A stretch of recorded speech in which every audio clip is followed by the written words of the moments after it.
Salut à tous mes chers étudiants, les troisième années de collège Biof. J'espère que tout se passe bien pour vous. On se retrouve pour une nouvelle capsule qui est très intéressante pour vous parce que j'ai décidé de corriger pour vous certains extraits d'examen locaux de certaines villes, des évaluations en deux parties. La partie de restitution de connaissances qui a pour barème 8 points et la partie de raisonnement scientifique, raisonnement scientifique et communication critique graphique qui a pour barème 12 points. Donc je vais commencer dans cette matinée-là par la partie restitution des connaissances. On va voir quels sont le genre de questions que vous aurez dans la partie restitution de connaissances. Après, on s'attaquera au raisonnement scientifique. Je commence par l'exercice 1 qui a pour barème 3 points. Répondez par vrai ou faux. C'est-à-dire, vous allez donner est-ce que l'affirmation elle est vraie ou bien elle est fausse. Donc, je commence. Au niveau des tissus, le CO2 passe. Au niveau des tissus, le CO2 passe des cellules vers le sang. Au niveau des tissus, lorsque je dis les tissus, ce sont les tissus des cellules qui vont constituer les organes. Le CO2, il passe des cellules vers le sang. Oui, c'est juste. Il passe des cellules vers le sang. B. Au niveau des poumons, le CO2 passe du sang vers les alvéoles. C'est juste. Au niveau des poumons, lorsque le sang arrive au poumon qui est chargé de déchets, chargé de CO2, on a une concentration, bien une pression de CO2 qui est très élevée au niveau du sang qui vient des organes. Donc, ce CO2-là, il va passer du sang vers les alvéoles pulmonaires pour qu'il sera évacué sous forme d'un air d'expiration. C'est vrai. L'affirmation C. L'affirmation C, l'unité fonctionnelle du poumon, c'est le néphron. Non, l'unité fonctionnelle du poumon, ce sont les alvéoles pulmonaires. Donc, cette affirmation, elle est fausse. Donc, comme je peux la corriger de deux manières, je peux dire que l'unité fonctionnelle des poumons, c'est les alvéoles pulmonaires, ou bien l'unité fonctionnelle des reins, c'est le néphron. L'oxygène passe de la bouche vers les poumons à travers la trachée. Donc, l'oxygène passe de la bouche vers le poumon à travers la trachée. Donc, c'est vrai. Donc, on a vu, lorsqu'on inspire de l'oxygène, ça pénètre par la bouche, par le nez, direction trachée, puis il va arriver au niveau des poumons, surtout au niveau des alvéoles pulmonaires. La pollution est une menace pour notre système respiratoire. Oui, parmi les menaces qui peuvent attaquer notre système respiratoire, c'est la pollution. Donc, c'est vrai. Le sang rentre au poumon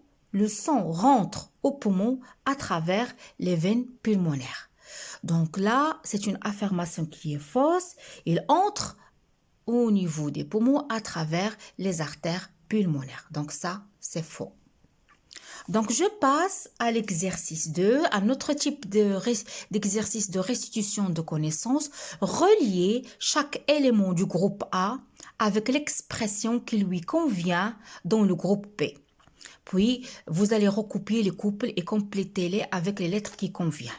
Donc, qu'est-ce qu'ils nous ont donné? Ils nous ont donné dans le groupe A, zone corticale, bassinée, urètre, appareil urinaire. Donc ça, c'est le vocabulaire concernant le dernier chapitre, l'excrétion urinaire. Dans le groupe B, nous ont donné canal assurant l'évacuation de l'urine, comprend les reins et les voies urinaires, récupère et canalise l'urine, riche en tubes urinifères. Donc, chacun des structures et leur rôle, donc on doit relier. Donc, je commence par la zone corticale. La zone corticale, c'est quoi? La zone corticale, c'est une zone qui est riche en tubes urinifères. Donc, c'est ça. Je vais relier. Pardon. C'est ça. Et je vais écrire ici, à côté de 1, je vais écrire petit t. À côté de 1, je vais écrire petit t. Je passe. Bassinet. Bassinet, c'est quoi? Le bassinet, c'est un bassinet qui récupère et canalise l'urine. Il récupère et analyse l'urine. Donc voilà, le bassinet, son rôle, il récupère et canalise l'urine. Donc, à côté de D, je vais venir ici, je vais écrire C. Il me reste l'urètre. L'urtère. L'urtère, c'est quoi? L'urtère, c'est un canal assurant l'évacuation de l'urine. C'est un canal qui assure l'évacuation de l'urine. Donc, 3A. Et je vais écrire ici, là, petit a. Et la dernière, l'appareil urinaire. C'est quoi l'appareil urinaire? C'est petit p. Il comprend les reins et les voies urinaires. Il comprend les reins et les voies urinaires. Et je vais écrire ici, petit p. Donc, retenez bien ce genre d'exercices. Ça donne une idée sur les rôles de chaque constituant de l'appareil urinaire, à savoir la zone corticale, à savoir le bassinet, l'urtère, l'appareil urinaire. Donc, tout est clair, je l'espère. À notre exercice, mes chers étudiants de restitution de connaissances, ils nous ont demandé de compléter les phrases suivantes en utilisant les expressions suivantes. Compléter les phrases, ils nous ont donné des phrases en utilisant des expériences, des expressions. Ils ont facilité la tâche pour nous. Tissu, veine pulmonaire, artère pulmonaire, veine cave, sigmoïde, auriculo-ventriculaire, alvéole, globule blanc. Donc, je reprends tissu, veine pulmonaire, artère pulmonaire, veine cave, sigmoïde, auriculo-ventriculaire, alvéole, globule blanc. Donc, l'oxyhémoglobine se forme au niveau de quoi? C'est-à-dire l'association de l'hémoglobine avec l'oxygène. Lorsque l'oxygène s'associe avec l'hémoglobine qui transporte l'oxygène, ça va nous donner al-khidab ad-damawi al-oxygénie, l'oxyhémoglobine. Il se forme au niveau de quoi, mes chers étudiants? Au niveau de quoi? Allez-y, vous me cherchez. Au niveau de quoi? Je vous écoute. Effectivement, au niveau, voilà la réponse, au niveau des alvéoles pulmonaire. Donc, vous allez écrire ici alvéole pulmonaire. Je passe petit p au niveau des artères du cœur. Au niveau des artères du cœur, on trouve des valvules. Comment sont les valvules? On trouve des valvules sigmoïdes. Donc, voilà la réponse. Au niveau des artères du cœur, on trouve des valvules sigmoïdes.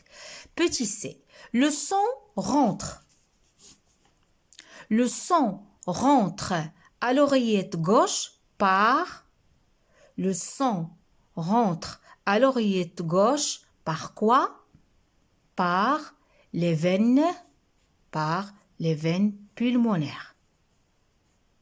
Donc, retenez ça. Le sang, il rentre à l'oreillette gauche par les veines pulmonaires. Petit d, entre les oreillettes et les ventricules, on trouve des valvules. Entre les oreillettes et les ventricules, on trouve des valvules. On trouve des valvules auriculo-ventriculaires. Donc, je vais écrire ça ici. Entre les oreillettes et les ventricules, on trouve des valvules auriculo-ventriculaires. Le carbohémoglobine, l'association de le CO2 avec l'hémoglobine, se forme au niveau de quoi? Qu'est-ce qu'il me reste, mes chers étudiants? Au niveau des tissus. Donc ici, je vais écrire au niveau des tissus. Donc, on a utilisé tous les termes qu'il me reste. Il me reste veine cave et il reste aussi des globules blancs qu'ils ont mis ici, c'est comme un piège. Donc, le sang rentre à l'oreillette droite. Le sang rentre à l'oreillette droite par quoi? Par les veines caves. Voilà. Par les veines caves. C'est clair? Donc, je reprends mes chers étudiants. L'oxyhémoglobine se forme au niveau des quoi? Comme vous voyez, au niveau des alvéoles pulmonaires. Au niveau des artères du cœur, on trouve des valvules sigmoïdes.